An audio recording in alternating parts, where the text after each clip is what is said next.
Good morning, everybody, and welcome to a beautiful Florida morning where the humidity is only a little bit underneath the air temperature.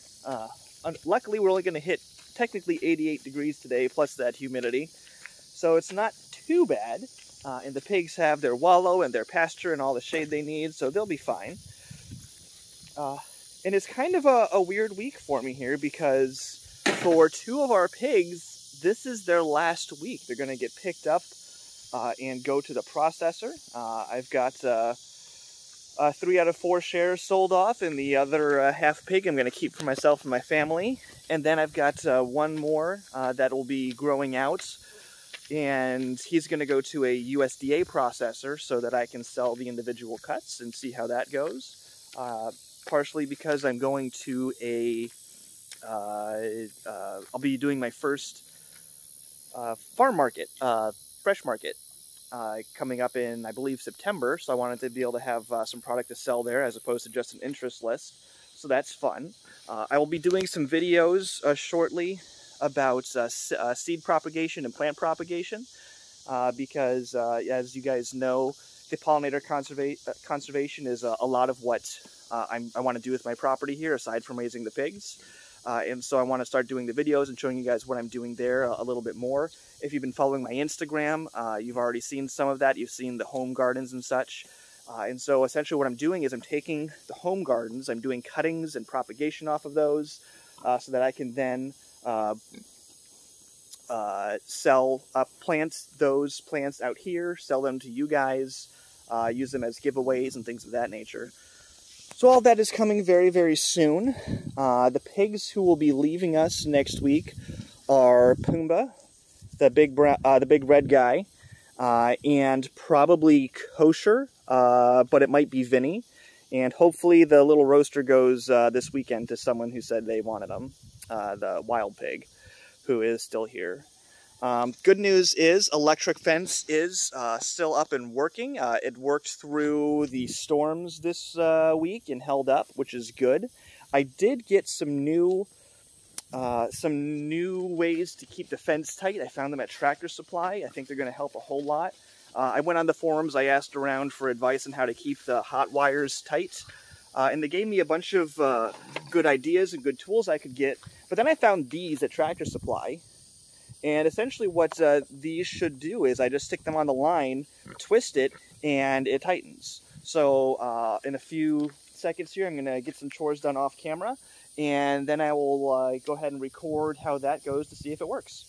Until then, here's some pigs coming out here and enjoying their larger pasture space.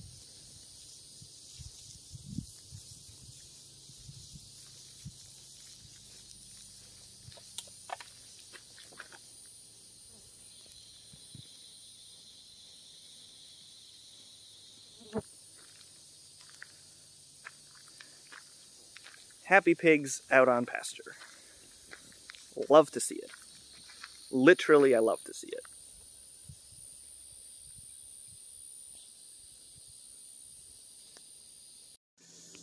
In a video a few weeks back, I showed you guys that I was throwing down a bunch of grass seed.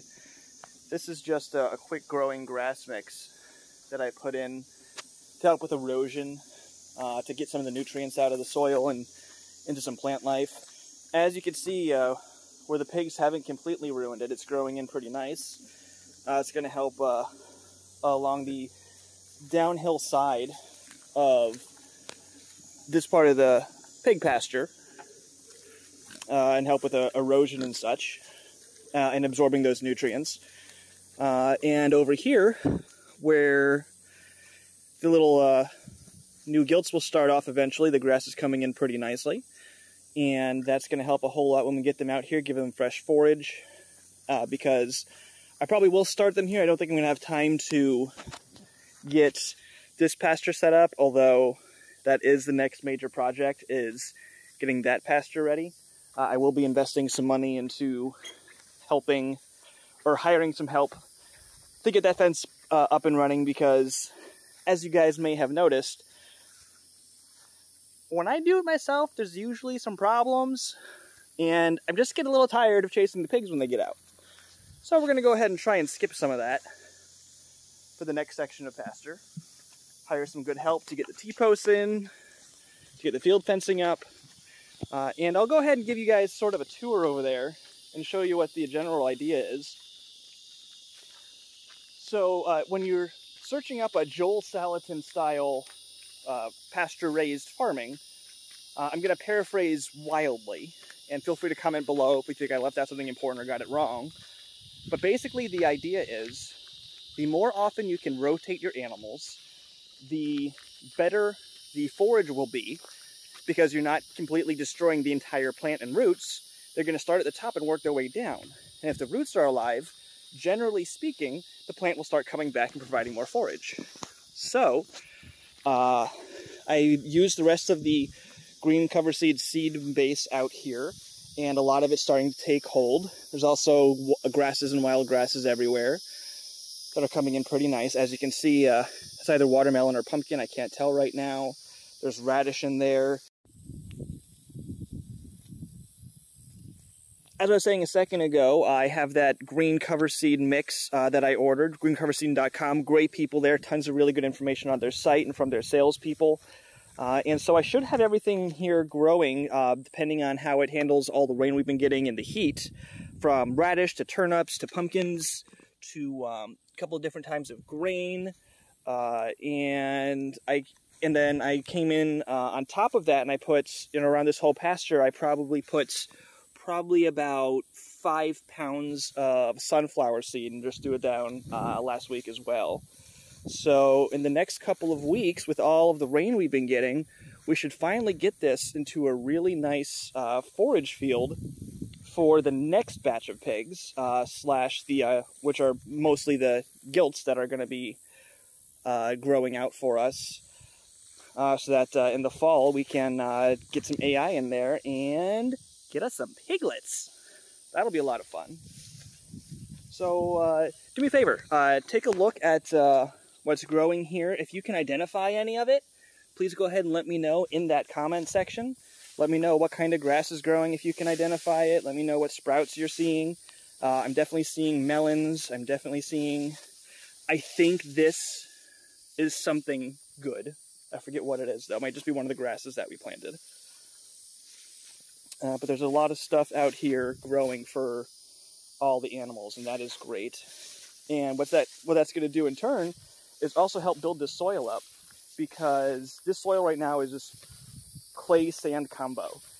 It's not that great for anything really. So hopefully as we plant forage here and as the pigs go through it, that should improve all of the land so that next year's forage actually grows better. And every year we go through, we'll go ahead and get better forage, which means better food for the pigs. So the plan here is to come around here. This is roughly half an acre of pasture space here. And what I'm going to do is, it's going to be about 50 feet wide and about 225 feet long this way. And that's going to have field fencing around the entire area. But then what we're going to do is go ahead and subdivide that into, I think I'm going to try 25-foot wide sections and rotate them weekly. Because what that'll do is that'll give me 8 weeks worth of downtime between each bit of individual paddock. And that means 8 weeks of growing crops, 8 weeks of grass growing back, whether it's barley or turnips or a perennial peanut or whatever I'm putting down for that's appropriate for the season. That will get me a lot of regrowth if I'm reseeding behind the pigs as I move them.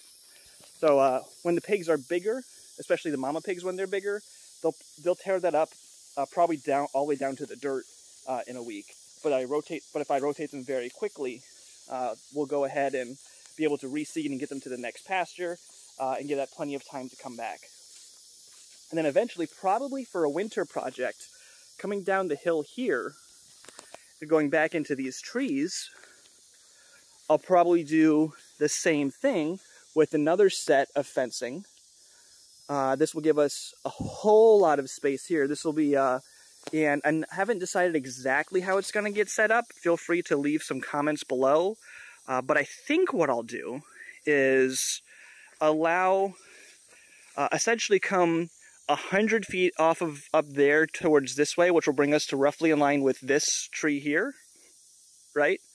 And make a hard fence here, and then subdivide this with the electric fence and allow it to go 100 feet up that way and still 25 feet across. So now I have larger pastures where a large section of that is here in the woods, which is shaded and the pigs will love and will help keep them cool. And this ground stays more moist because the water runs down the hill and in here. And then up there, we'll be planting a lot of pasture seed. And then down here, we'll do a lot of grasses and other things that handle the shade a lot better. And that'll help us get a lot of forage to the pigs, a lot of variety in their spaces, and should make for some really, really happy pigs. I do have a lot of cleaning up back here I need to do. I've actually taken this thing, which I think was a chicken coop, but my father-in-law thinks was like a hog trap. And I've repurposed that junk for our fencing, as you've seen. I'm going to repurpose a lot of this stuff. It's still, that can be roofing for a small shed or a chicken coop and things of that nature. This wire fencing looks pretty good, so I'm just going to go ahead and use it. This section down here is actually underwater during the rainy season. So it's going to be a little difficult to manage that properly with the pigs. Definitely going to have a real fence coming around here, and then of course the hot wires, and that should do it. I'll just have to monitor that for when the water gets high and see how that goes. But back here, there's tons of space. The pigs will absolutely love being back here. Looks like the wild pigs actually hang out here a lot. This is interesting. Look at the way this ground is beat up. If I had to guess, I'd say the wild pigs that plague me like to hang out back here.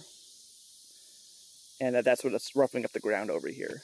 Of course, if you saw recently, and I might actually even just tag that onto this video, the wild turkeys have finally hatched their eggs, and there's a big flock of 20, 30 turkeys wandering around now, which is really cool. The neighbors and I are not hunting the turkeys or the deer or letting anyone else on our properties to do that. We want them to come back and grow. And so we're only hunting the wild pigs. Pigs are actually not native to the continent.